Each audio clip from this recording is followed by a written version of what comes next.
Well, ladies and gentlemen, thank you very much for attending the concluding plenary session of this year's Manama Dialogue. The title covers some of the issues of putative core competence of the International Institute for Strategic Studies, militias, missiles, and nuclear proliferation. Since 1958, the IISS has done a huge amount of work on nuclear proliferation. We've done an extraordinary amount of work just in the last couple of years on cruise missile, drone, and other missile proliferation, specifically in the Middle East. And we were very proud about 18 months or so ago to produce a very thick 280-page dossier on Iran's influence networks in the Middle East that attempted a typology of the various different types of relationships Iran enjoys with a number of other actors. The term proxies doesn't quite capture the diversity of relationships that Iran enjoys. And one of the implicit, nearly explicit conclusions of that evidence-based dossier was that Iran sees its influence network as a principal strategic asset, as important and possibly more important even than its nuclear weapons program or its missile program, because it is that influence network that day to day is able to change the balance of power in the Middle East. And an implicit, certainly not an explicit conclusion of the dossier was that Iran's influence networks were something that would not easily be either sanctioned away or negotiated away, which poses a strategic dilemma for those who worry about the impact of those influence networks on the balance of power in the Middle East. But to address these issues, we really have a fantastic concluding plenary. Let me introduce the persons in the order in which they will speak. Dr. Ayal Hulata, who's the National Security Advisor of Israel. Delighted to have him here and speaking in person at the Manama Dialogue. Brett Mcgurk, who's been at previous Manama Dialogues, now the coordinator for the Middle East and North Africa in the National Security Council of the United States. And our good friend, Dr. Neil Schmidt, the spokesman for foreign policy of the SDP party in Germany. I might say, full disclosure and transparency, also a person within the German parliament who is an animated supporter of the IISS proposal to put its Europe office in Berlin. We were delighted to open IISS Europe office in Berlin in September, and he was one of 4 speakers from the German political spectrum who addressed us. So I want to thank you again in the location of our Middle East office for having supported the establishment of our IISS Europe office in Berlin. With that, could I invite Dr. Ayal Hulata, the National Security Advisor of Israel, to address this Manama Dialogue.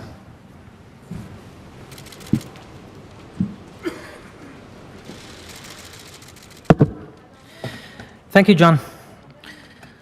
Dear delegates, participants, and friends, I want to thank our Bahraini hosts, and especially to His Majesty the King and the Crown Prince, His Royal Highness Sheikh Salman, for this remarkable event. Also thanks to the IISS Manama Dialogue organizers, and again, especially you, John. It is my honor to be here and to speak to you on this occasion. I'm happy to be in the panel with Dr. Neil Schmidt. Congratulations on the elections, and good luck on your expected new role. I'm sure that as we do today, we'll have close collaboration in the future. Also here is a very close friend and ally, Mr. Brett Mcgurk, Deputy National Security Advisor to the United States. Always great to see you and talk to you. This is a unique opportunity for the leading designers of foreign and security policy from around the world to meet. For the last few days, we have met in large forums, bilateral sessions, exchange views and perspectives on a large host of joint matters of concern, but also on mutual interests and opportunities. My participation here comes as we mark the first anniversary of the Abraham Accords with the UAE, Bahrain, and Morocco, which joined Egypt and Jordan as partners of peace to Israel.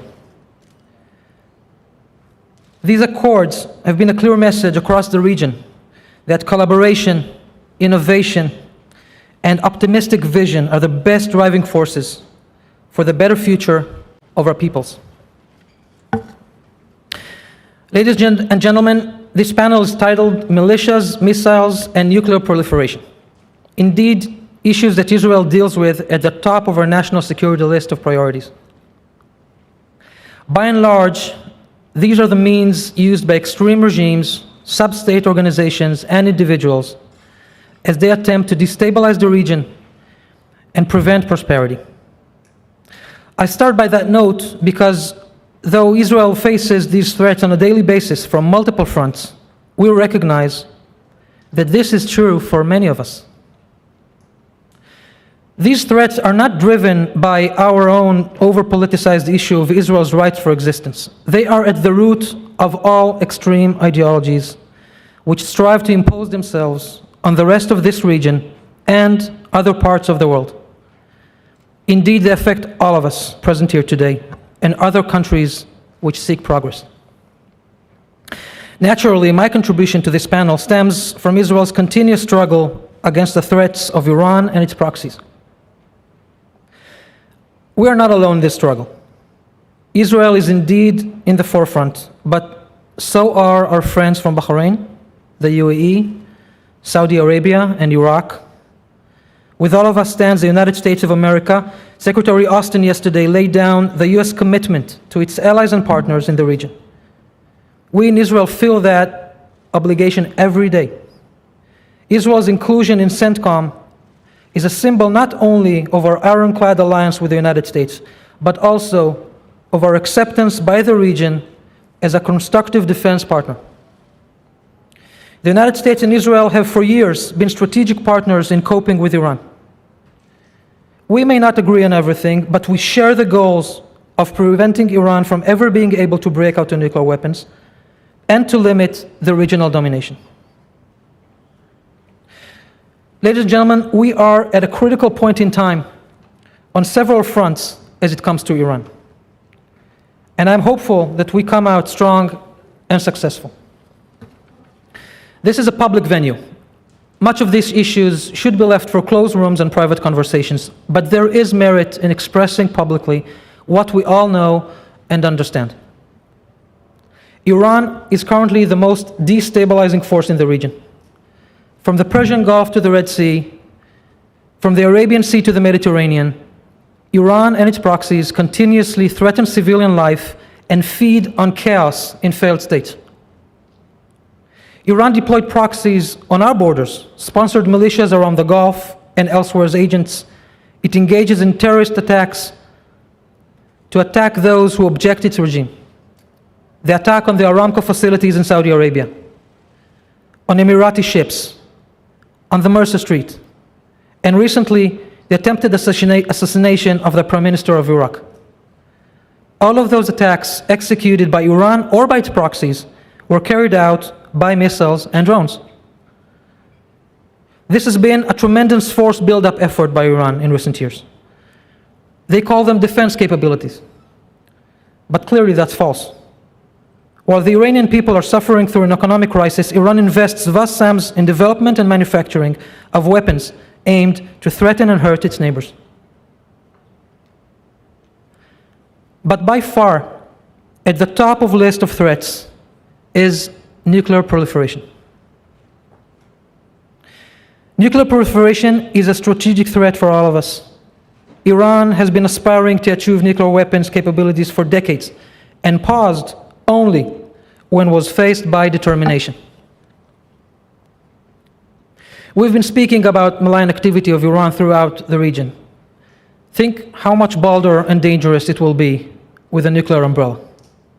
Should Iran achieve its nuclear ambitions, the region as we know it is no longer. The free world will face extreme threats it hasn't faced before, with a new nuclear arms race and the collapse of the existing non-proliferation regime. This is our time to deliver a strong and unified message. We will never allow Iran to go nuclear. We should recognize that Iran is stalling and will continue to draw more concessions unless we show unified determination, and then we can achieve our goals. On this note, we need unified determination on other issues as well. There are not only threats in the region, there are many opportunities. You see, this is our neighborhood, and it is our responsibility to make the best out of what we have. We need to continue working on our sustainable joint defense architecture. I suggest that we develop this concept in our bilateral and multilateral forums. Opportunities are not only in defense. I want to share with you here that from here I fly to the UAE to join Israel's Minister of Energy, who will be signing a declaration of intent with her Jordanian counterpart, the Minister of Water and Irrigation, to build a large solar field in Jordan to supply us with electricity, and in parallel to that, to build a desalination plant in Israel to supply fresh water to the Kingdom of Jordan. The Abraham Accords are the enabler of such an important agreement to promote the national security of both of our countries. The government of Israel, led by Prime Minister Bennett, was founded 6 months ago. During this time, the issues that I spoke about today, both mitigating threats and harnessing opportunities, have been at the cornerstone of the decision-making process. As Prime Minister says, Israel was founded on the basis of doing good and being strong, and I believe that this is a good message to us all here today. Thank you.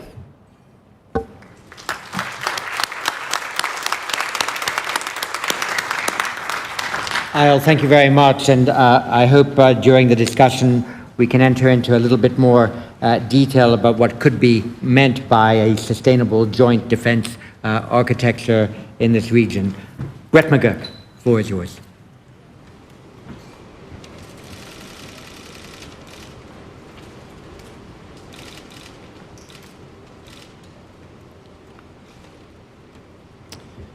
Thank you so much, John, and I want to thank His Highness King Hamad, Crown Prince Salman, the hospitality of the Bahraini people, and IISS for this extraordinary forum. I think I was last here, as John mentioned, in 2018, and then obviously we have not been able to gather in some time because of the pandemic. So being back here is a reminder of the tremendous opportunity this forum provides those of us doing this work, because the amount of work that I've gotten done here in 2 days is more than I think I've gotten done in 9 months. So I'm very grateful for this incredible forum.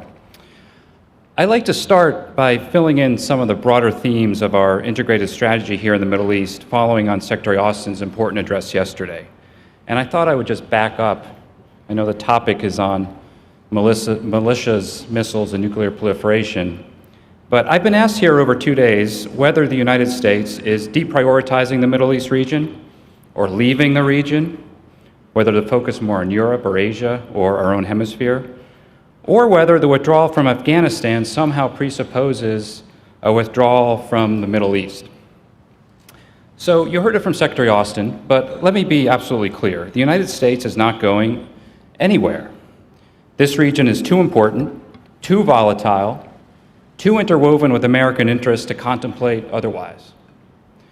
And Afghanistan was about Afghanistan. It is sui generis. It had nothing to do with our interests and commitments here in the Middle East region. In fact, if anything, it frees up the time, attention, and resources of the United States to focus here on our vital and important interests. At the same time, those of us in positions of influence in Washington would be careless if we did not approach this region after 2 decades of singular American focus here with some humility, introspection, and a commitment to applying some hard lessons learned with wisdom and thought. Since the attacks of 9/11, the United States of America, across the last 3 administrations before ours, each quite different in character, has really pursued maximalist, grandiose aims in this region: regional transformation, democratization through nation building, regime change, multiple regime changes through military means and otherwise, often impervious to the questions of costs, consequences, sustainability, and risks, including to our partners here. In the Biden administration, we're looking forward here in this region by really getting back to basics. Back to the basics of building, strengthening, and maintaining alliances. The basics of sound strategy. Setting goals and objectives only after careful study of facts on the ground and consultations with our friends and partners. Being ambitious in the power of our diplomacy, but disciplined to ensure that such ambition is applied to clear aims, pursued through a sustainable and necessarily finite base of resources.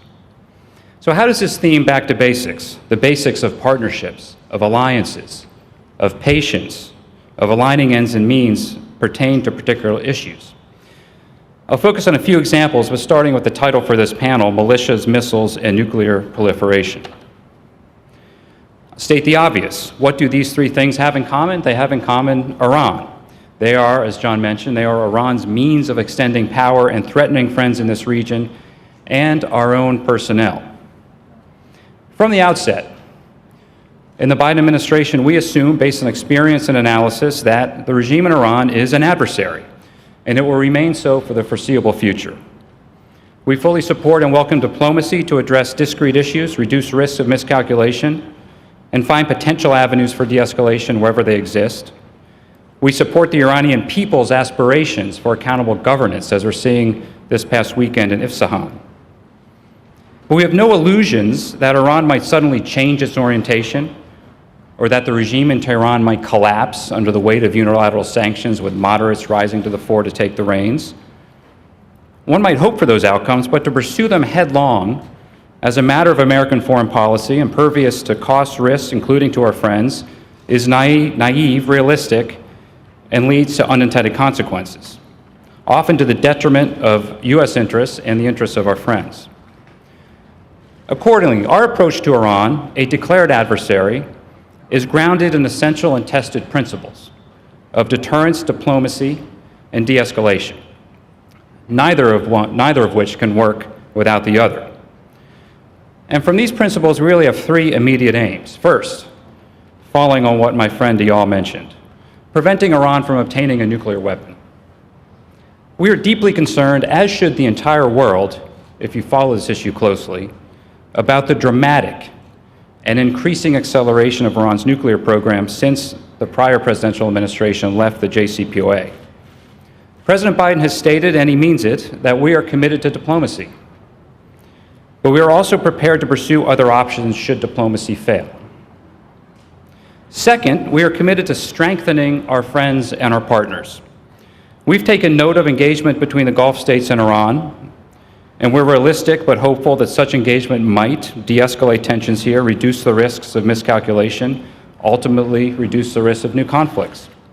But at the same time, we recognize that engagement must be pursued from positions of strength. And again, make no mistake, the United States will increase our efforts to strengthen the self-capacities of our partners in the Middle East to defend themselves and protect themselves, particularly against the threat of Iranian drones and missiles. Secretary Austin mentioned an important data point yesterday, that Saudi Arabia is defeating 90% of the UAVs, drones, and missiles launched against its territory from Yemen. That's something we've done over the last 9 months, applying unique American capabilities, capacity, training, but the Saudis are doing it on their own. And we're not going to rest until it's 100% as we work to wind down the war in Yemen. Third immediate objective, protect our people and our friends. We maintain a significant presence in this region, as you heard again from Secretary Austin. He pointed out in one of our bylaws yesterday, we have 7 fleets in our Navy. 3 of them are deployed outside of our shores, and one of them, of course, is just down the road in the harbor here. And we've been here since 1947, and we're not going anywhere. So if tested, we will protect our people, including through the use of military force when necessary. And if we need to use force, we are prepared to do so decisively. We are not going to get drawn into tit-for-tat exchanges of fire with Iranian-backed proxy groups. And they know it, that if we respond, we are prepared to respond decisively. Beyond the immediate challenges of Iran, a few additional issues of note consistent with my opening theme, back to basics. First, with my good friend Eyal here on the panel, for Israel, our commitment to Israel's national security is ironclad and sacrosanct. It's the most basic of basics. President Biden has said if Israel did not exist, we would have to invent it, and he means it, just part of his DNA. Other issues I've been asked about the past 2 days, Syria. In Syria, we're pursuing very clear goals. Locking in ceasefires, which have brought levels of violence to the lowest levels in a decade, addressing the humanitarian crisis, which is at one of its worst points in the last decade, and maintaining pressure on ISIS and al-Qaeda networks with a sustained U.S. military commitment in eastern Syria. And we support Israel's right to defend itself from Iranian proxies, missiles, and drones in Syria and elsewhere. In Iraq, we fully support Iraq's sovereignty, its constitution, and its institutions. We're pleased to see the strengthening ties between Iraq and Arab states, a linchpin of regional security. And we're fully and deeply committed to a multifaceted relationship with Iraq under our Strategic Framework Agreement, including a long-term commitment to train and further raise the capacity of Iraqi security forces and the Kurdish Peshmerga. I want to help Iraq control its sovereign space and exert its sovereignty and its independence. Longer term, and this is important, this region is interwoven with the effects of climate change, technological change, cyber intrusions, and popular longing for improvements in economic conditions and human rights, always a central component of American diplomacy. These are borderless challenges, many of which require close cooperation between states and peoples across this region, even between states that have not enjoyed relations historically. And in that regard, the Biden administration fully backs the Abraham Accords. We're working to strengthen those that already exist and expand to new countries as opportunities arise. We're also building on the healed Gulf Rift and new patterns of interaction between capitals that not long ago contributed to a polarized environment from North Africa to the Gulf. And it's in this new spirit of cooperation that we're finding opportunities and new areas of mutual interest. We're working to spur strategic investment in joint ventures across the Middle East and Africa through President Biden's Build Back Better World initiative on infrastructure. Through this initiative, known as B3W, which you'll be hearing more about, we aim to invest together to literally secure the future, including the diverse supply chain in critical sectors like rare earth minerals, essential medicines, energy renewables, and semiconductors. These are ambitious goals, but they're also realistic, achievable, matched with the power of partnership and private industry together with public investment, as recently seen in our own country with the largest investment in American infrastructure since the Eisenhower administration. Another question I've been asked here over the last couple of days, where is the United States of America heading? Can we have confidence that the United States of America is heading in a predictable direction as we try to get back to a foreign policy that is a little bit more predictable? And where is it heading? I would just say, look at the investments we're making in our own country. And to any adversary or foe or friend, do not bet against the United States of America. We're investing now $1.2 trillion in our own future. I was just at an electric vehicle manufacturing plant in Detroit, a plant that had closed down with President Biden just a few days ago. We're investing massively in our future, and it points to the direction of our country and where we're going to be over the next 10, 20, 30 years. So to conclude, we're approaching the challenges in this region, immediate and long-term, with ambition and what can be achieved together with partners, but with strict discipline in setting objective in consultation with our partners. So from us, you will not hear false promises. You will not be asked to sign up for maximalist policies, exposing our friends to fire and then doing nothing when the fire comes, as happened here in 2019. And while we will remain undeterred in countering Iranian aggression, our broader vision for the region is a positive one, built on interconnectivity and intercourse, taking advantage of the Abraham Accords and other openings, and resting on a foundation of sound, predictable, and solvent policies, something that people in my country and in this region, I believe, we can agree is long overdue. So I'm going to thank you for listening, and I look forward to the questions in the panel.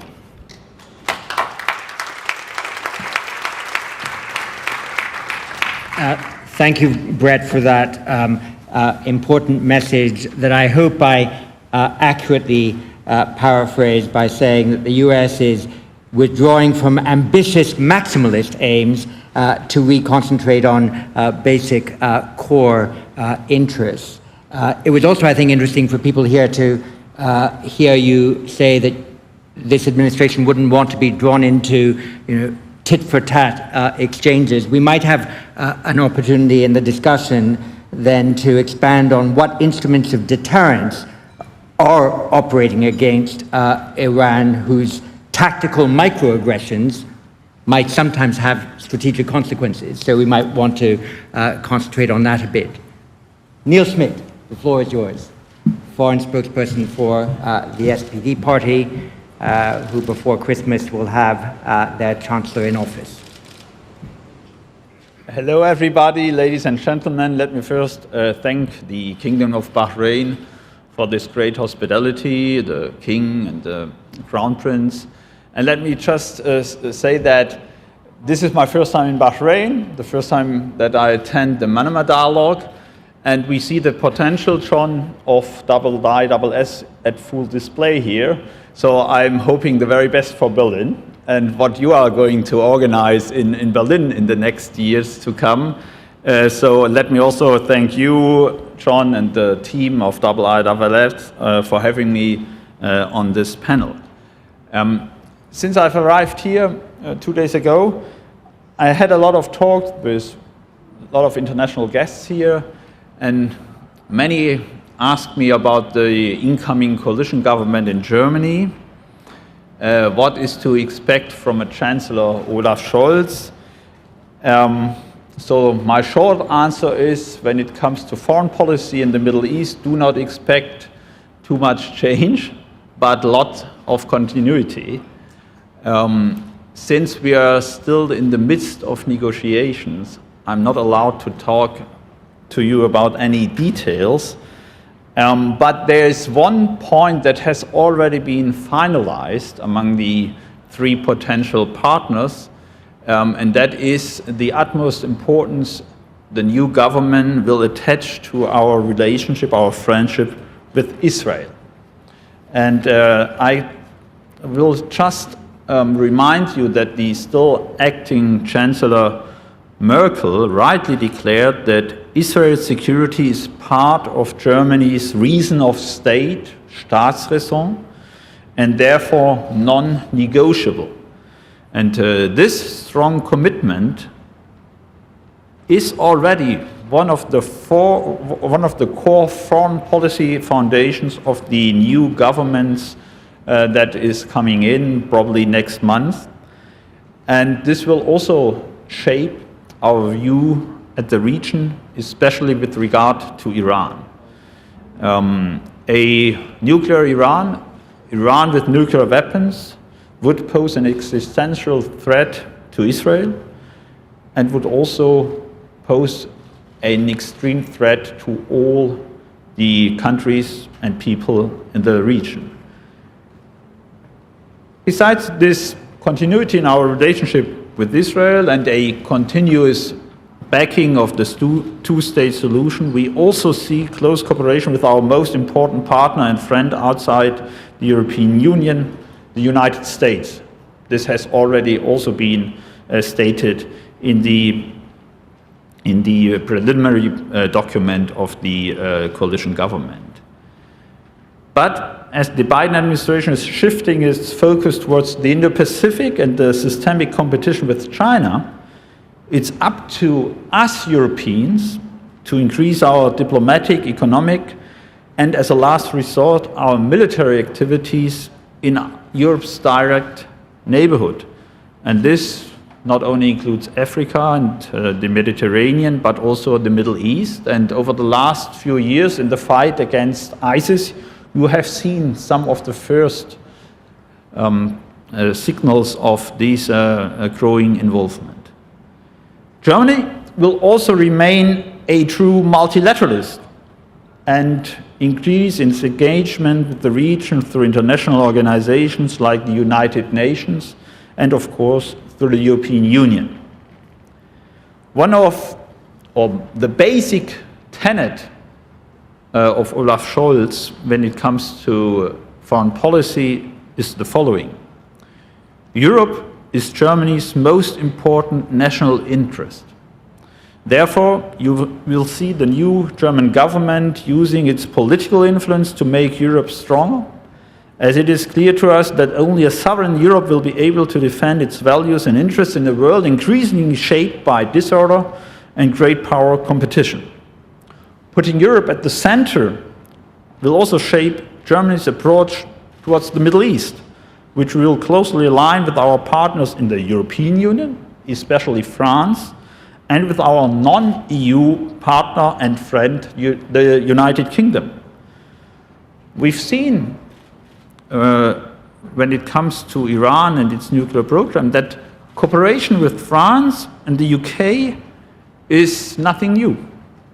It's rooted in the early 2000s when the Social Democrats and the Greens partnered in government in Germany the last time. It was back in 2003 when the German Foreign Minister Joschka Fischer, together with his British and French counterparts, invested a great deal of political capital in a trip to Tehran, where he sought to resolve the dangerous conflict over the nuclear program by political means. After a 12-year diplomatic marathon, ups and downs, these efforts finally paid off with the signing of the JCPOA by Iran, the E3, the US, China, and Russia in 2015. For us, the JCPOA is a success story of diplomacy and European engagement in the region, although the agreement is not perfect. It contains sunset provisions, it does not cover the ballistic missile program, and it does not prevent Iran from pursuing an aggressive regional policy. But, and this is crucial, it prevented Iran from developing nuclear weapons. And it provided the international community with robust monitoring of the country's nuclear activities. Therefore, we see Donald Trump's withdrawal from the agreement as a mistake and grave setback for international non-proliferation efforts. At the same time, we acknowledge the progress made by Israel and Arab countries in pursuing peace and prosperity for the region. And the German government has already fully supported, especially Heiko Maas, our foreign minister, has fully backed the Abraham Accords. Now, with Joe Biden as president, we again have a reliable partner in the White House who is committed to diplomacy and arms control and who is willing to fully implement the JCPOA if Iran does the same. Unfortunately, I must say, the Iranian regime has opted for a dangerous course and has seriously jeopardized the survival of the agreement. It has expanded its enrichment of uranium and disregarded other JCPOA obligations. And it temporarily halted negotiations in Vienna. Now, as the talks can resume at the end of November, I hope, we demand a constructive attitude from the Iranian side so that the JCPOA can be fully implemented again soon. However, as you know, our conflict with Iran goes well beyond the nuclear issue. We strongly criticize the regime's systemic human rights violations, the arbitrary arrests, the torture of prisoners. But we do not only condemn its brutal domestic policy, its repression against its own citizens, but also its aggressive regional policy. Iran's ballistic missile program poses a serious threat for neighboring countries and beyond. And its support of terrorist organizations and radical militias in countries like Syria, Iraq, and Yemen is destabilizing the whole of the region. The E3 should use its diplomatic capital, which it has gained during the nuclear talks, to promote the much-needed negotiations with Iran on issues beyond the original JCPOA. So we are welcoming the cautious signs of rapprochement between Iran and Saudi Arabia, as it is clear that a lasting stabilization in the region can only be achieved through an understanding between Tehran and Riyadh and Tehran and other Gulf states. I hope that we will one day see the creation of a regional security architecture, even if that from today's perspective seems to be a long way off. Nevertheless, and even if it remains a massive challenge, we must continue to strive for a sustainable de-escalation of all conflicts harrowing the Middle East and especially the Gulf. And I think Europe should play a bigger role there in the future. At the same time, we need to widen our perspective and tackle the increasingly pressing broader issues of human security, such as climate change, environmental degradation, and water scarcity. And just to take the issue of civilian nuclear security, we all have in mind that just some 100 kilometers away across the sea, there's a nuclear power plant run by Iran at Bushehr, which in case of disaster is not only of interest to Iran. So to end on an optimistic and positive note, I think these topics might be a starting point where cooperation could more easily be achieved. Thank you very much.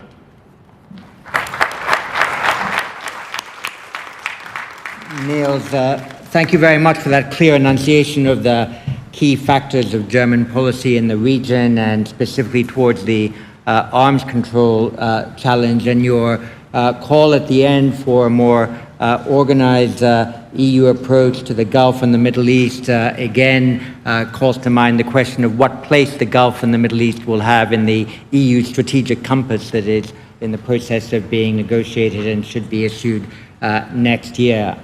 I do have more than 20 people who've sought the floor, which means that our speakers have well animated this discussion. I'm going to take 8 or 9 of them in a group to get a diverse sense of how the hall has reacted, as it were, to these statements, and then we'll come back to the panel. I'll ask first His Royal Highness Prince Turki Al Faisal Al Saud of Saudi Arabia, please. Thank you very much, John. To Dr. Hulata, whatever threats and rockets are launched against Israel, that is done under the banner of freeing Palestine from Israeli occupation. The Quds Brigade's name speaks for itself. So why not join the Arab Peace Initiative and remove that threat? And is the present Israeli government committed to a two-state solution? There is some question mark about that. Plus, why not dismantle Israel's nuclear weaponry as long as everybody's deciding to dismantle Iran's nuclear capability? And Mr. Mcgurk, from that aspect of nuclear dismantling, why not go for a zone for weapons of free of weapons of mass destruction and nuclear weapons? That will be the surest way of guaranteeing not just Iran and Israel's nuclear ambitions, but the rest of us as well. Because the JCPOA has opened the gate for proliferation by allowing Iran to enrich uranium. And Israel's weapons and arms superiority is well known to all of us. So she really doesn't need nuclear weapons to keep us from threatening her. And Dr. Schmidt, why doesn't Germany lead the way in recognizing the state of Palestine? As per the UN resolution partitioning Palestine into a Palestinian state and Israel. That way you level the playing field for negotiation and prevent the two-state solution from becoming a one-state solution. Thank you very much. And from the UK, John Raine. Thank you, John. I wanted to pick up on your comment about militias and other non-state actors and the risk of overlooking the threat that they pose. A recurring theme in this session and the one before has been the enormous amount of progress that is being made at state level to de-escalate and to promote diplomacy, which I'm sure everyone will be supportive of. But my question to the panel, both to Mr. Hulata and to Brett Mcgurk, is that given the enormous persistence and damage that non-state actors are doing in the region, and that is everything from people smuggling through to fighting as very effective proxies in regional conflicts, What is missing in the international order, in international law, that means we are unable to align the enormous growing force that we have, growing both in precision and mass, against this persistent threat? Thank you. Thank you very much. And from the UAE, Mohammed Baroun. Thank you very much, John. And follow up on Mr. Rain's question, can't we find lessons from the international law on piracy and the following CMF as a way where the international community has got enough will to address an issue? Is this a way forward to address the militias, armed transnational as they are? Thank you. Thank you very much. And from Saudi Arabia again, Najla Al-Sudairi. Thank you so much. And this is to Deputy Assistant Brett Mcgurk. During this year's COP26, we saw China and the USA come together on ways to collaborate to address commitments made during the Paris Agreement. How will this collaboration between the two countries benefit the region, especially on aspects such as technology to address the second commitment made by Saudi Arabia, China, and the USA during the Saudi G20 presidency in adopting the circular carbon economy framework? Thank you. Thank you very much. And from Israel, Barak Rabid. Thank you, John. First question to you, Brett. You said that if Iran tests the US, you will respond decisively, including with military force. Well, Iran did test the US just a few weeks ago in the attack on Tanf, and the US did not do anything.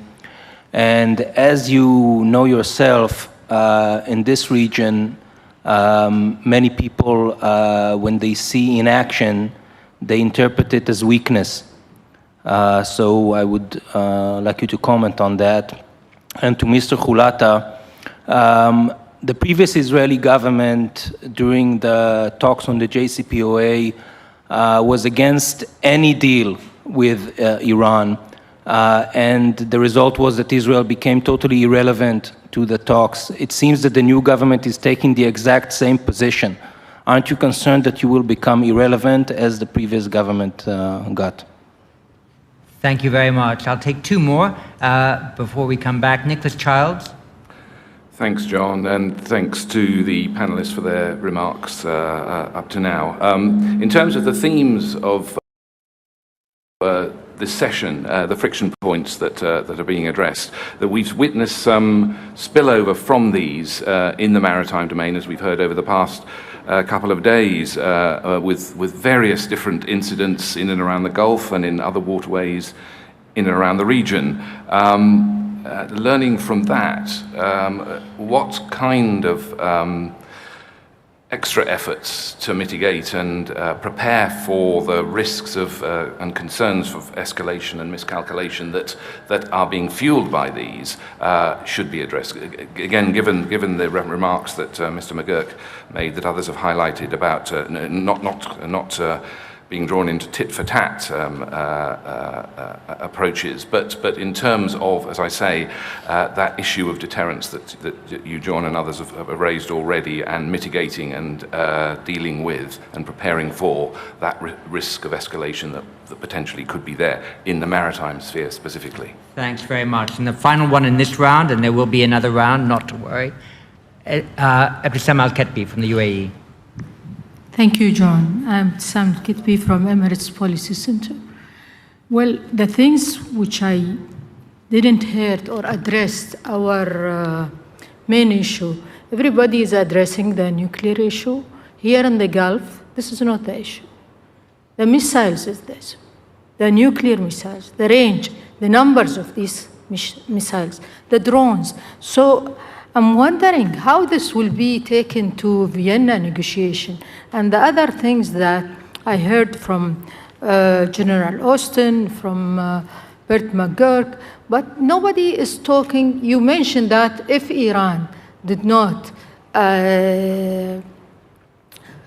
comply with the negotiation, that you will take an action. What is the action? What's the plan B? And the Israeli, they are refusing that Iran is becoming a nuclear power, okay? So what you are going also to do if Iran, I think Iran will not declare itself as nuclear power. Iran on the threshold, nuclear threshold. This is more useful and profitable for Iran. Everybody is running after Iran to bring Iran on the negotiation table. So why Iran wants to be a nuclear power? To antagonize everybody in the world? This is the best situation for the Iranian to blackmail everybody. So what you are going to do? Thank you very much. We'll go in reverse order to answer the specific questions that were addressed to each. So maybe Neil Schmidt first. You had at least the Palestine question, maybe one or two others.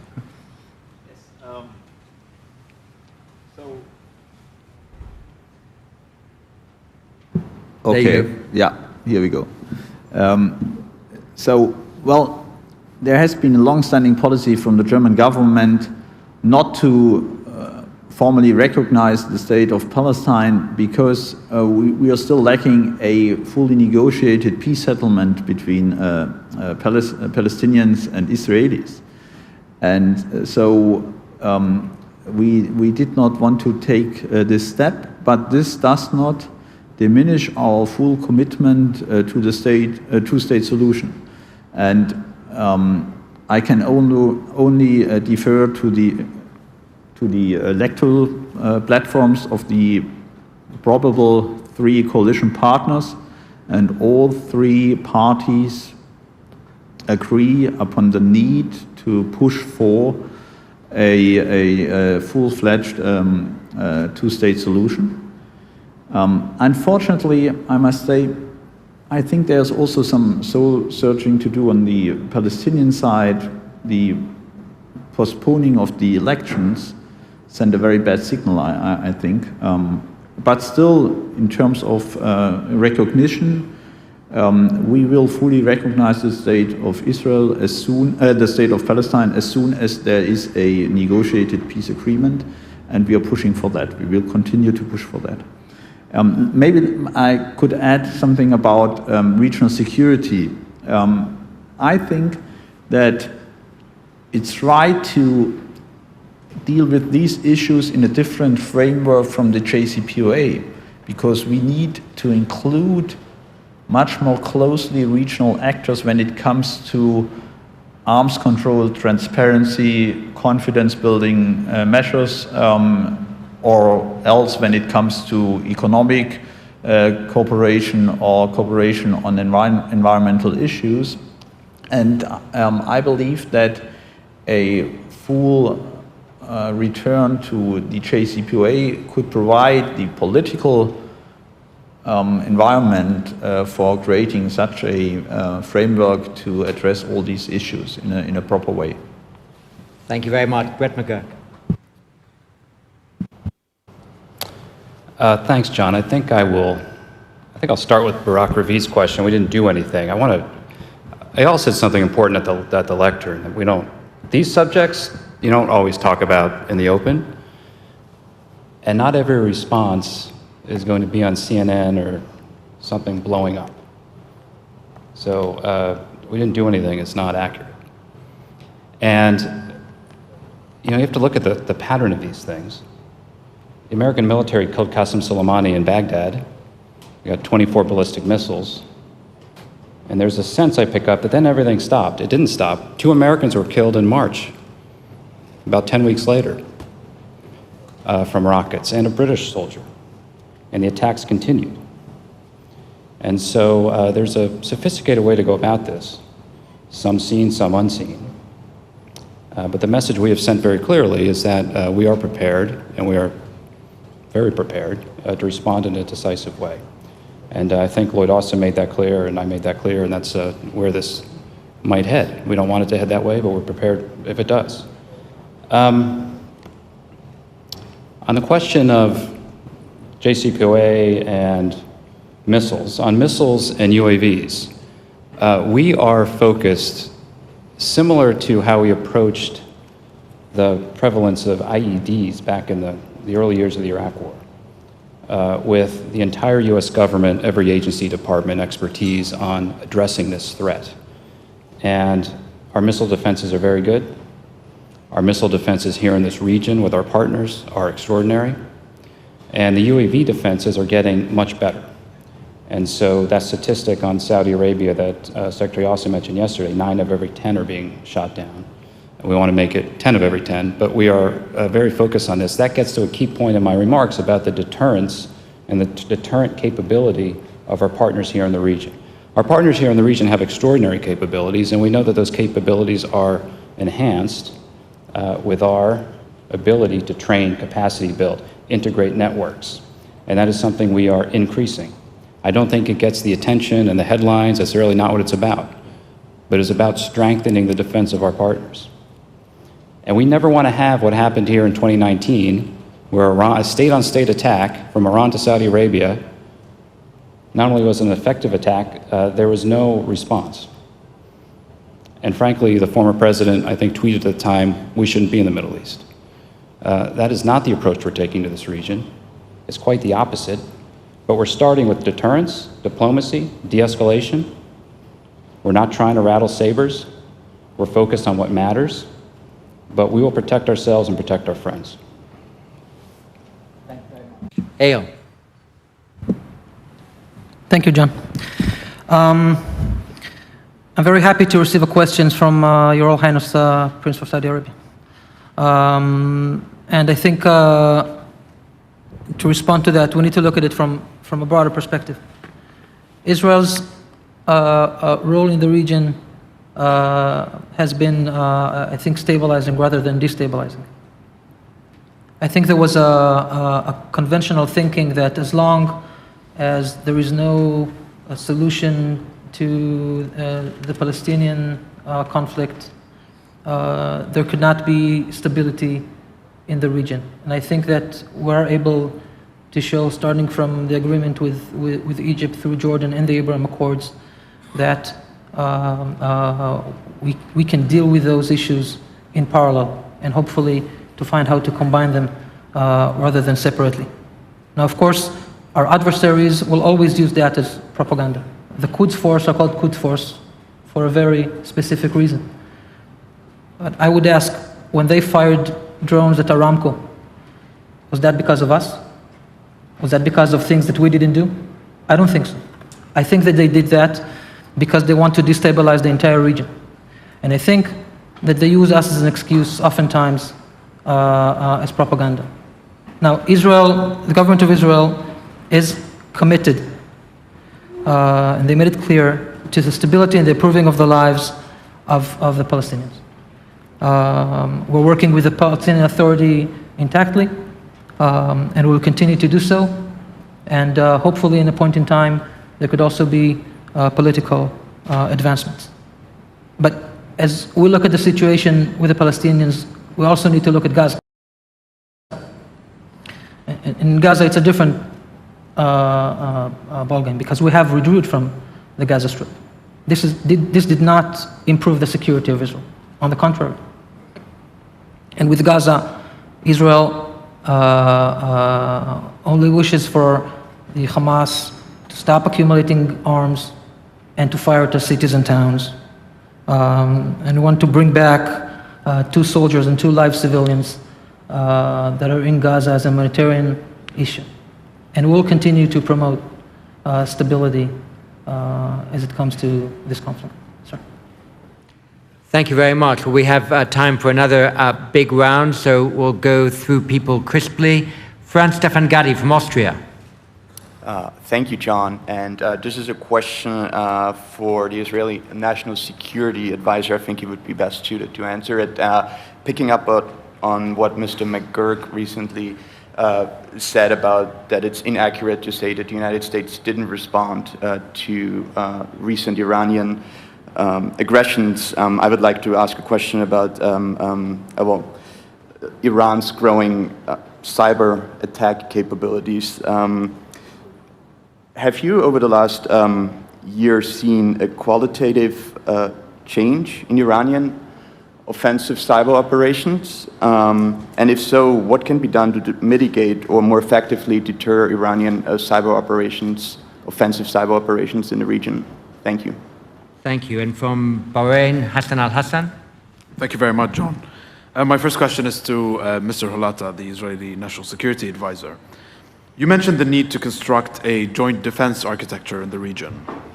Is Israel prepared to sell or share missile defense systems or technology with its Abraham Accords partners in the Gulf? My other question is to Mr. Mcgurk. Mr. Mcgurk, you mentioned deterrence as one of the three main components of your approach on Iran. Could I please ask you to clarify what exactly you're deterring Iran from doing? Are you solely interested in deterring Iran from acquiring a nuclear weapon? Or are you equally interested in deterring Iran from supporting militias, perpetrating missiles or UAV attacks, or threatening maritime security? Thank you. And from the UK, Bill Emmett.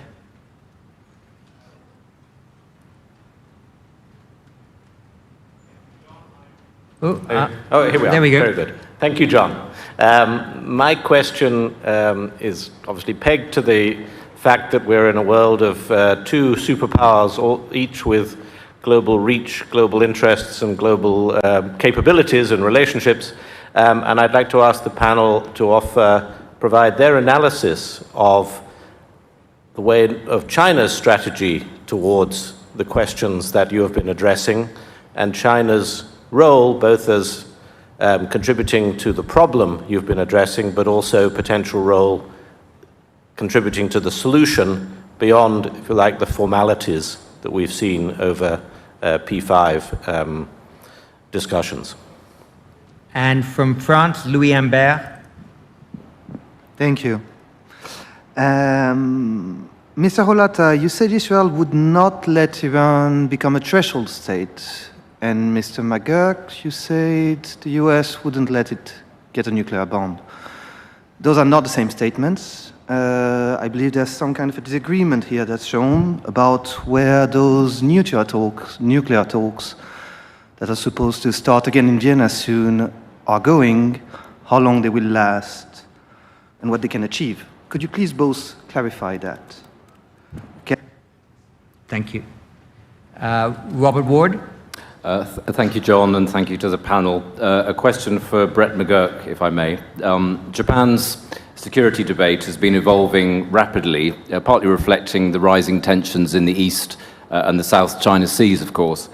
Japan is also increasingly involved and present in this region, particularly since the changes that were initiated by former Prime Minister Abe Shinzo.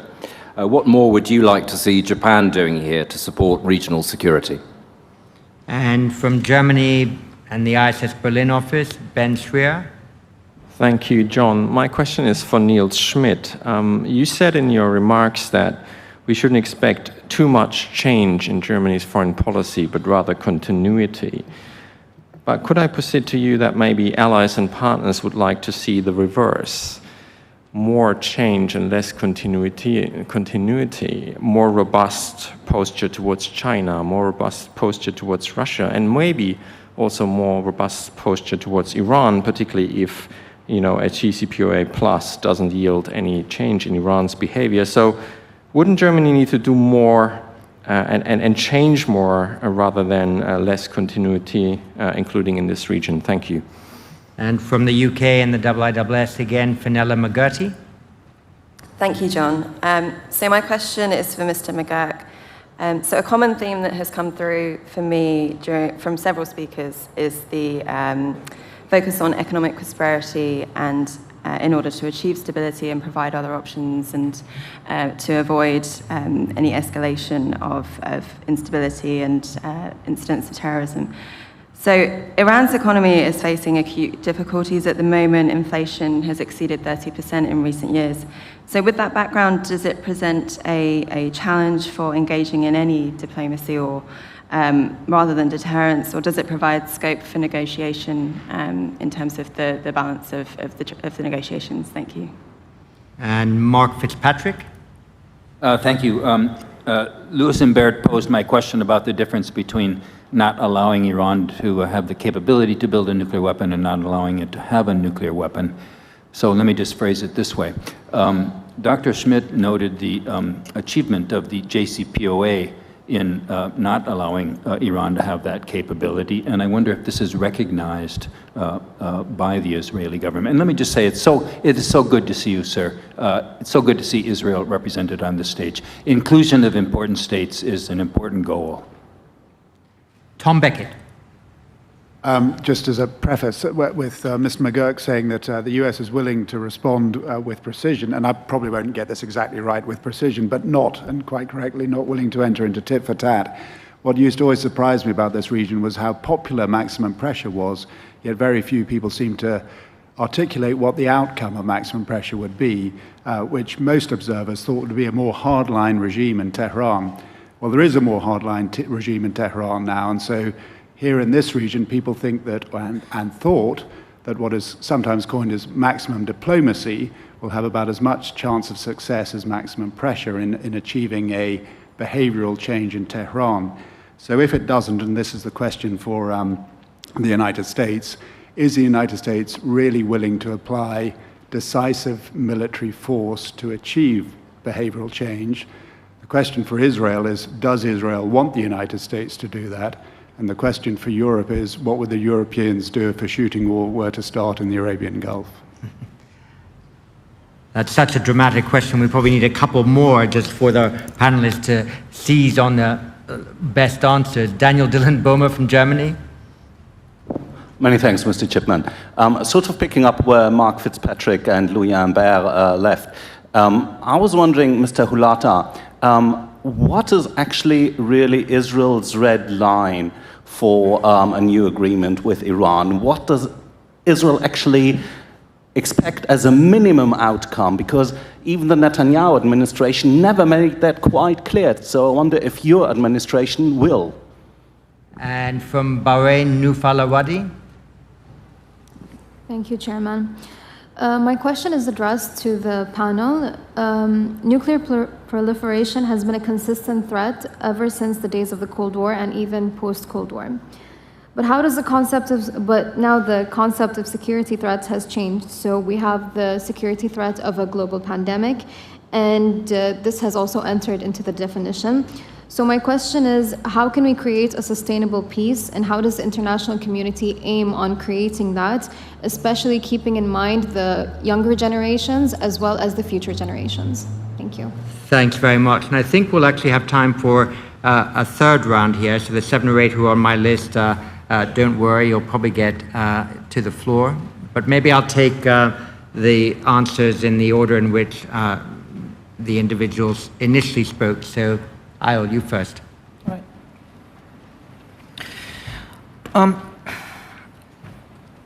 I want to address a few of the issues on Iran, of course. So for us, and I think that this is agreed by everyone who knows the Iranian behavior, Iran will not concede to any concession just because we ask them nicely. This is not the way this regime has conducted its behavior. And to those who question how can pressure succeed, I think we need to look further down, not just for the last few years. There were several rounds of pressure campaigns on Iran, and both political administrations in the United States, and they were successful in mobilizing Iran to change their policies. And our basic stand is that unless Iran is forced to change its policy, it wouldn't change its policy. Now, we, of course, think that the Iranian issue is not just our problem, it's a global problem. And as of that, we support, as I said in my address, unified global determination action as it comes to Iran.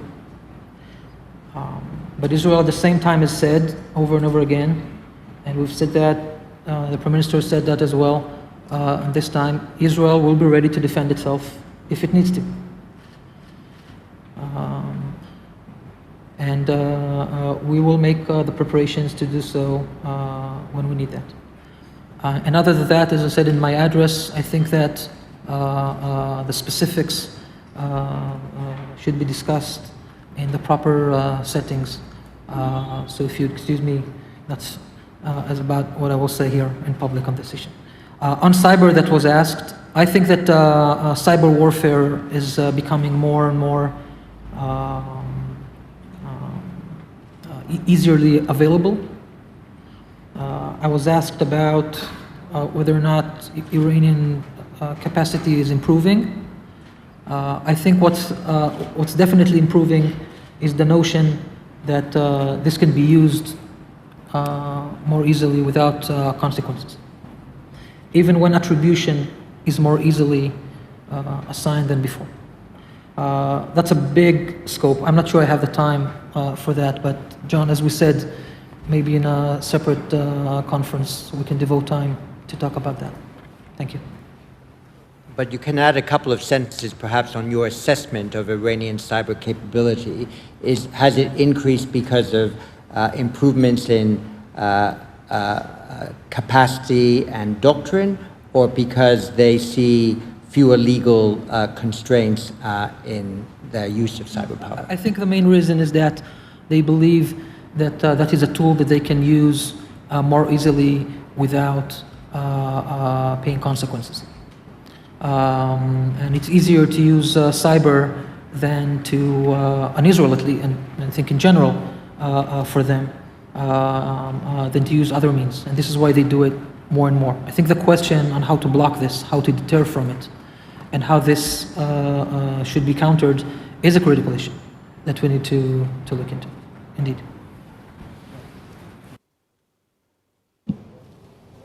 A few really good questions. One, the scope of deterrence. Deterrence in the broadest sense. Deterrence in terms of ensuring our partners can defend their sovereign space, defend their territory, defend their people.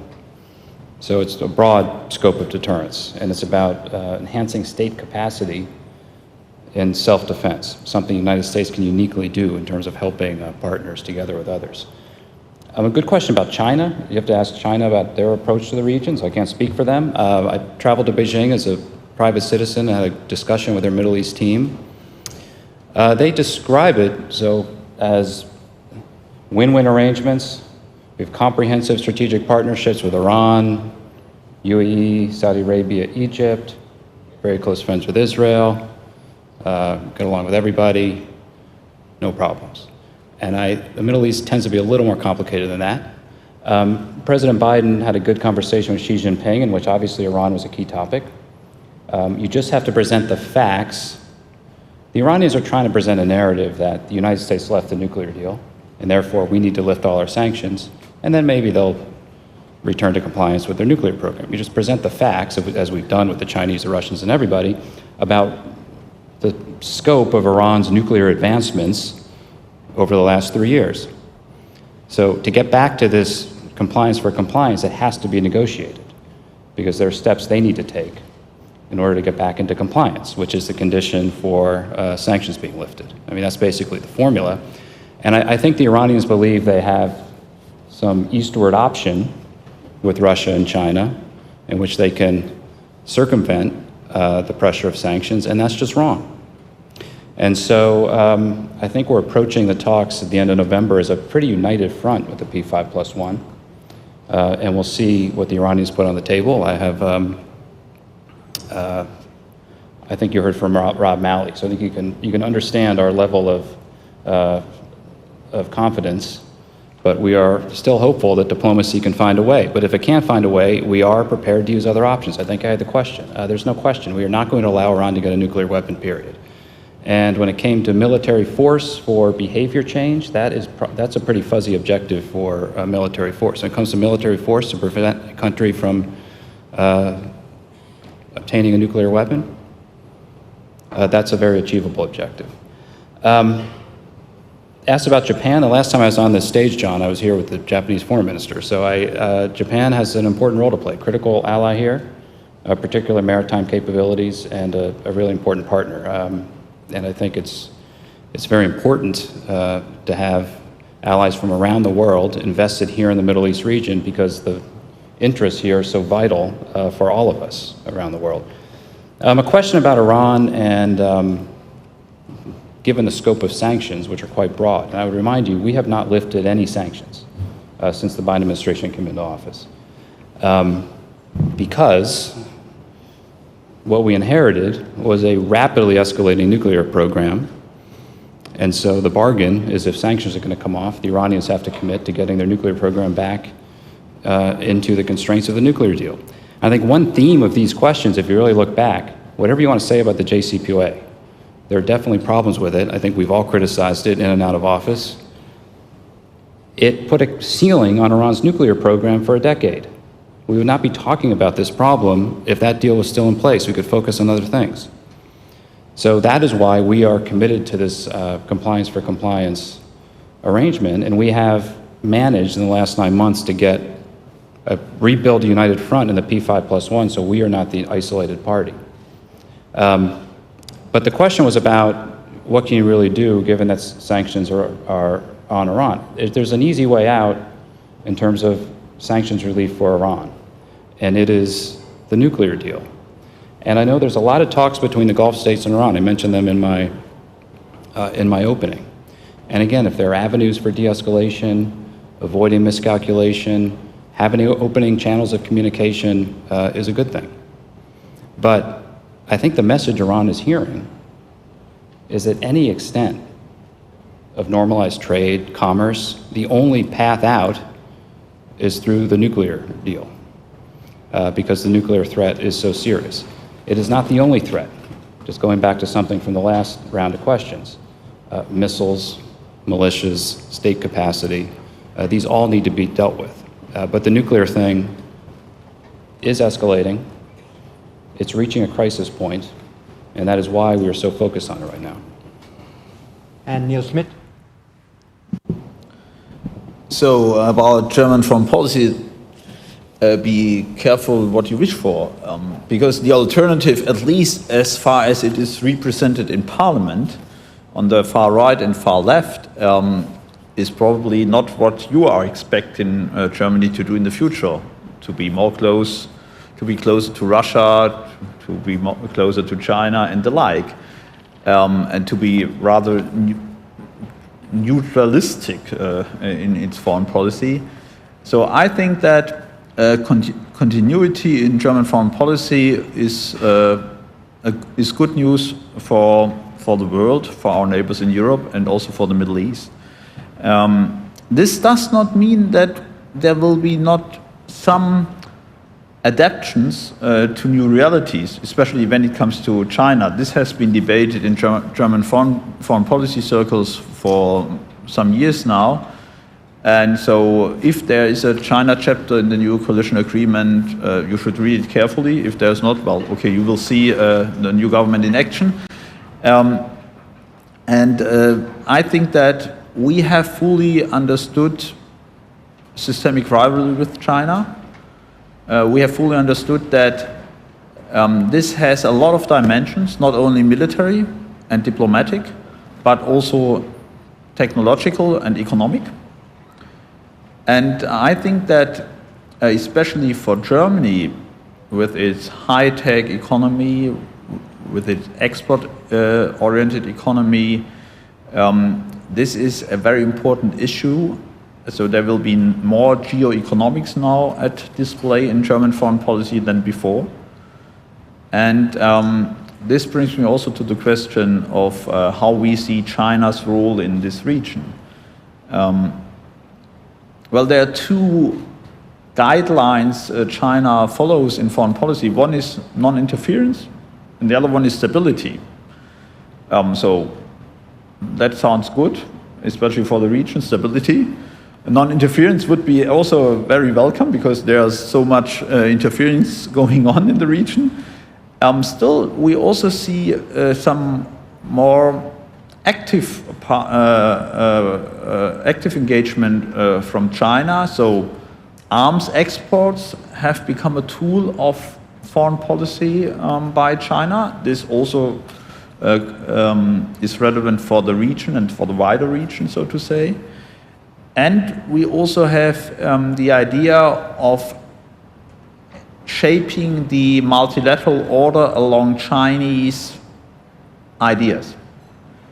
And there I have some worries, because when it comes to new technologies, to standard setting, to Chinese influence in standard setting bodies, which more or less define the future markets, non-European parts of the world, Asian countries, but also some Arab countries, often side with China in these multilateral arrangements, and not so much with Europeans and Americans. We have to really look closely at that in the future, I believe, because for some of the countries here in the region, the idea of this surveillance technology and how to stabilize also domestic security arrangement is quite attractive.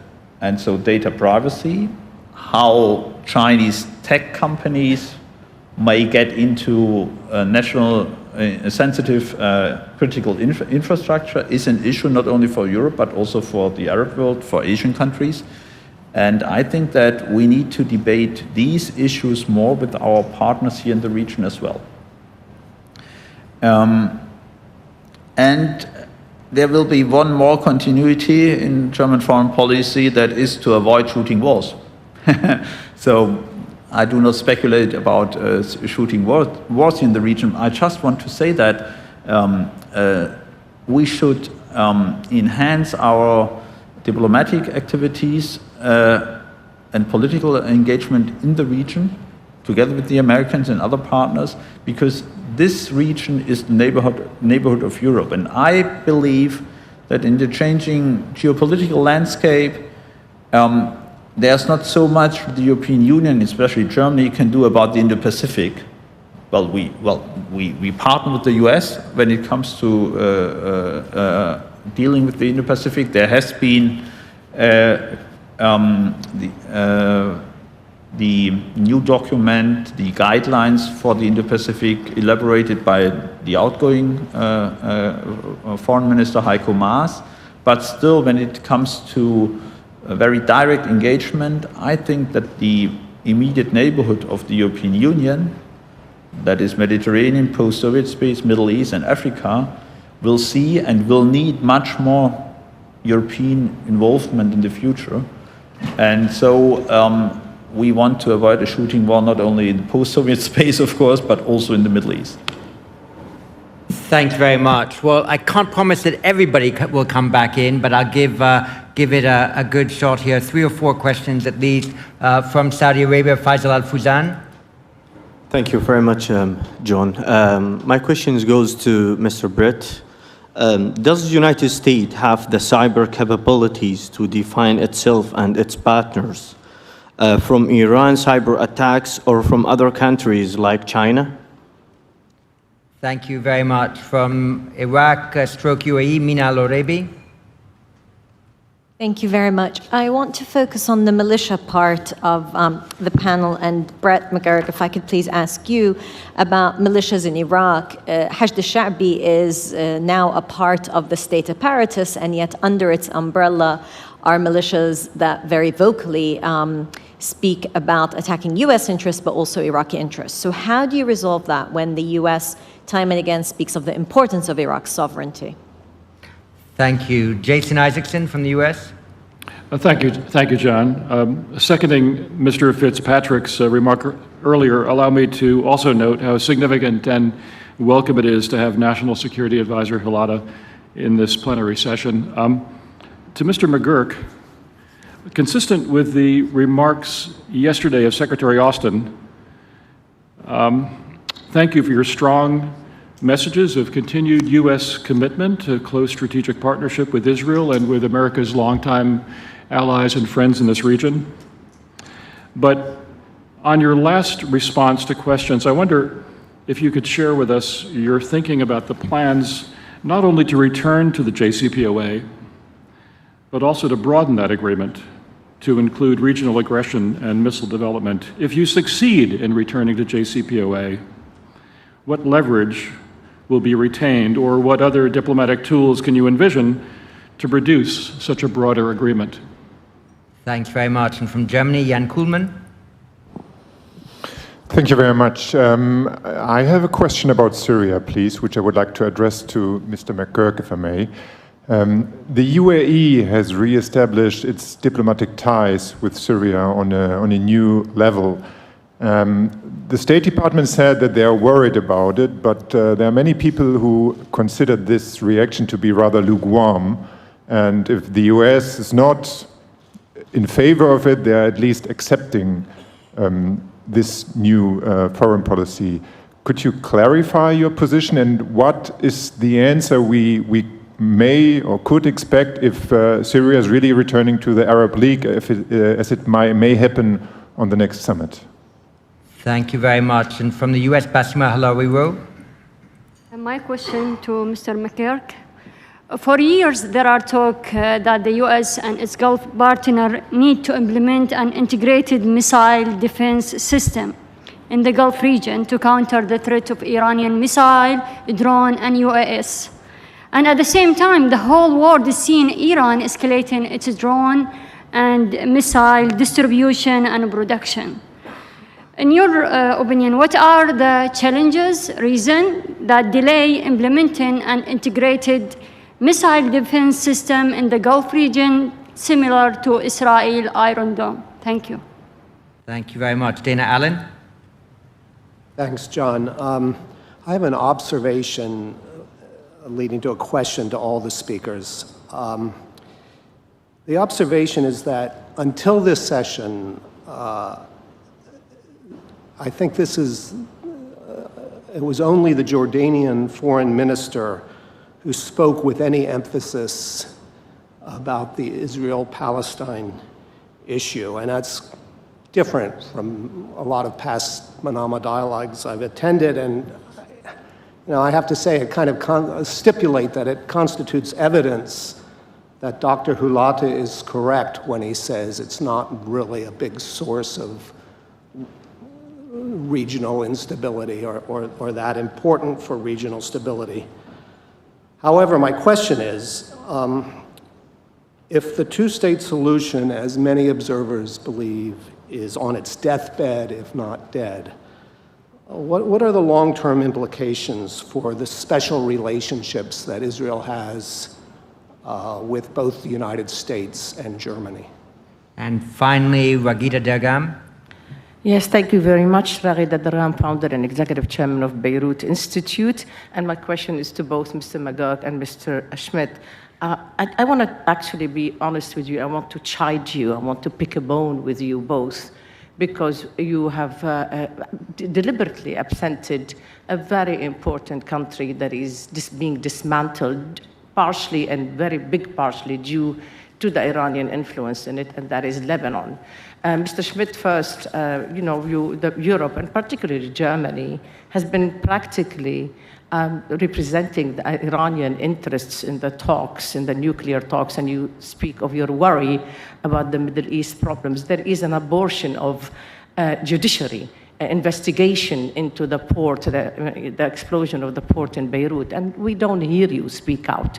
You don't really speak out. You didn't even mention. I'm not trying to shame you. I'm trying to say, why on earth do you do that? Why do you think it's agreeable to us that you are falling in love with Iran and falling in hate with us? And Brett Mcgurk, I mean, we are friends, and I'm going to be honest with you as well. Why wouldn't you even come to the mention of Lebanon when you speak like that? You do know that this country is being dismantled deliberately on every level. You could tell me that the US is trying to help the army there. What? You want to stop at that? Don't you see what else is going on? I mean, you said that no one is asking you to use military force to change Iran's behavior in Lebanon. But don't sacrifice us because of the JCPOA. And take a look at what's happening between Russia and Iran. In the recent conversation between President Putin and President Raisi, they're talking about a pact similar to the one that the Chinese have with Iran. How is that in the US national interest, in the strategic interest? And I ask you that as an American, not only as a Lebanese. Thank you both. Thank you very much. Well, I think we'll go back again in reverse order for a couple of minutes each. Neil Schmidt, Brett McGurk, and Al Hutata.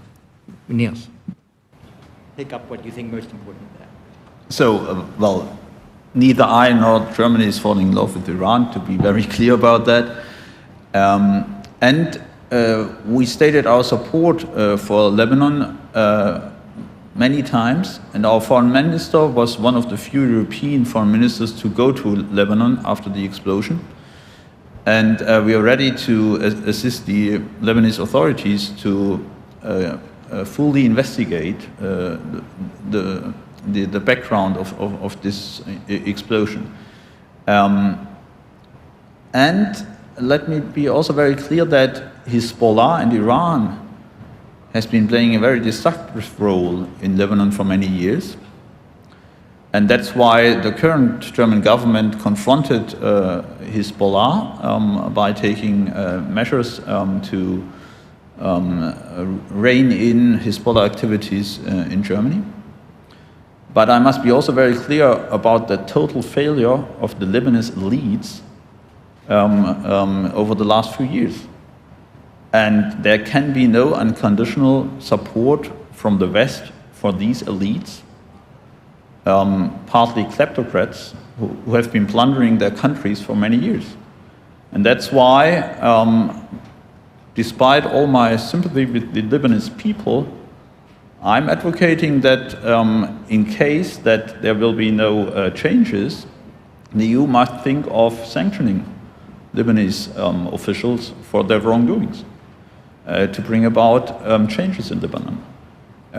So, you know, patience is running out with the elites. I think that the next elections, which are scheduled in spring, first of all, should not be postponed and should be the opportunity for political renewal in Lebanon. I agree with my government and the European governments that any financial aid to the Lebanese government must be very tightly linked to reforms.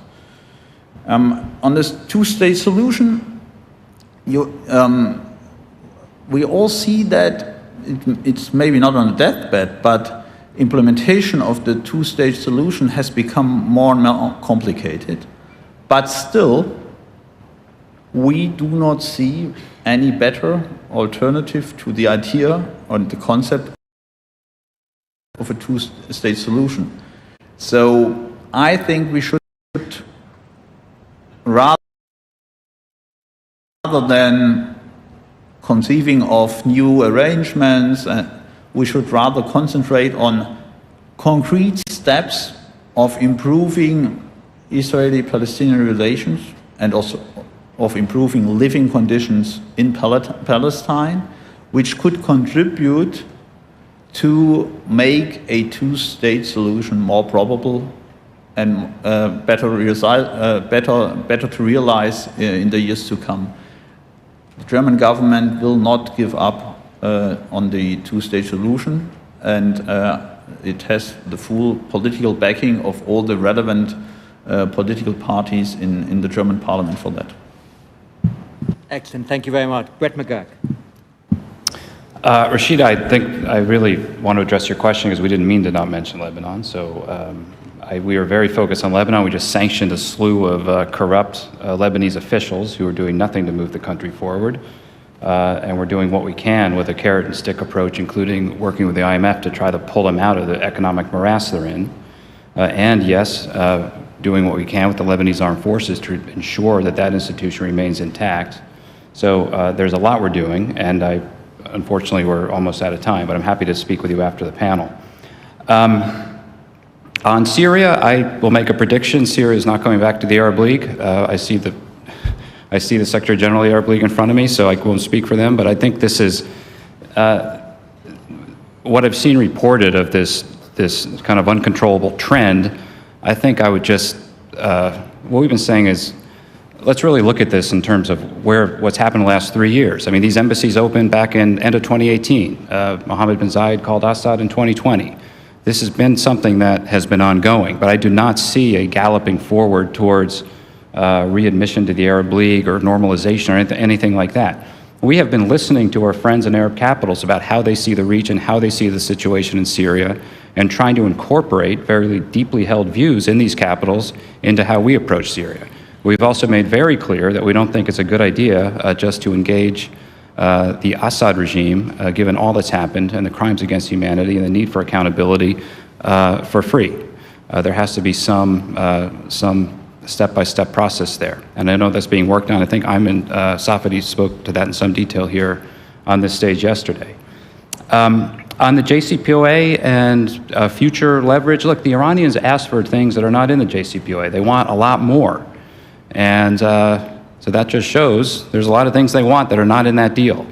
And of course, there are things we might want, of course, that are not in that deal. If you want to negotiate something, a more for more deal, that'll take time. But we can't do that as stockpiles of enriched uranium continue to increase. Iran does not downblend them. They spin more advanced centrifuges day by day. So there is a path to kind of a more by more arrangement. But I think the fact that the Iranians keep asking for more demonstrates that there is not everything is in that deal. Very quickly on Iraq, I know we're out of time, but it is, Mina, it's about enhancing the capacity of the state to control its sovereign space. A lot of these militia groups act under the cover of Grand Ayatollah Sistani's fatwa from 2014. They take advantage of that, and they have lost the support of the Iraqi people. And we support Iraq's sovereignty and independence. This is a problem that the Iraqis need to deal with to assert their sovereignty over groups that operate outside the control of the state. And we are fully prepared to help the Iraqis do that. Thank you very much. Yeah. Two quick things. First, the question on Lebanon was not addressed to me, but if I may, I want to add an angle to it.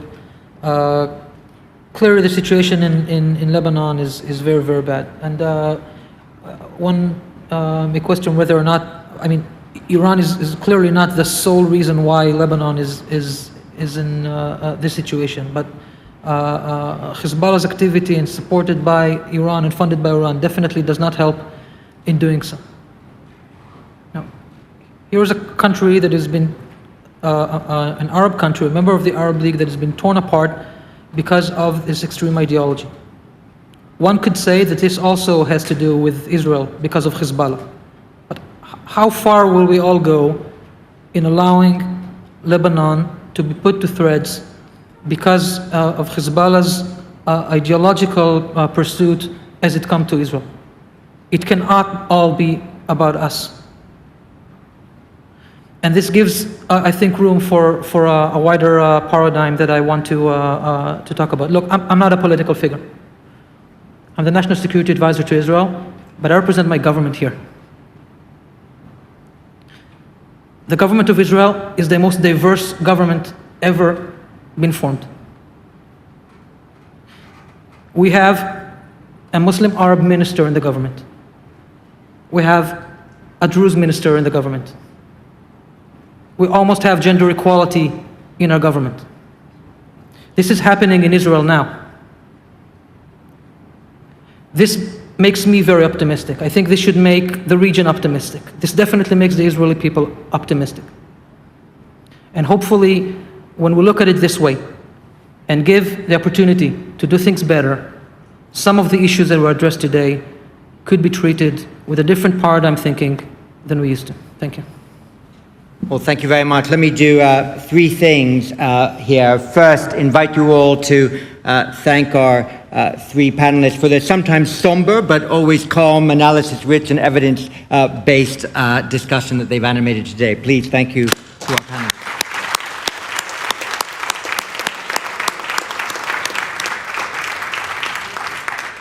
Second, let me just give a little bit of our own big data analysis of this IISS Manama dialogue. I want to first thank the IISS staff in Bahrain, London, Singapore, Washington, and Berlin who facilitated this effort. We had 360 delegates, but in order to support them, we had to issue 2,100 badges.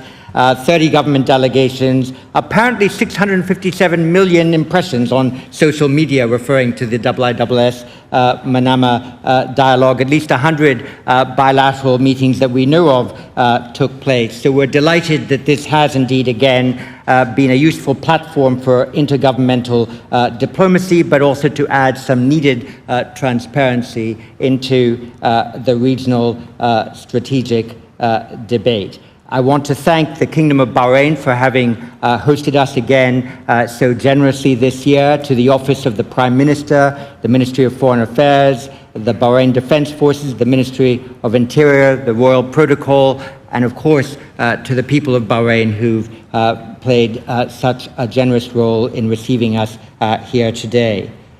Finally, let me say that the IISS will continue to do, out of all of our offices, a great deal of work in the Middle East, in preparation in and on the Middle East, in preparation for the next IISS Manama dialogue, which is fixed to take place here in Manama on the 18th to the 20th of November 2022. So mark your calendars, have a safe trip home, and thank you very much for having participated in this year's event. Thank you.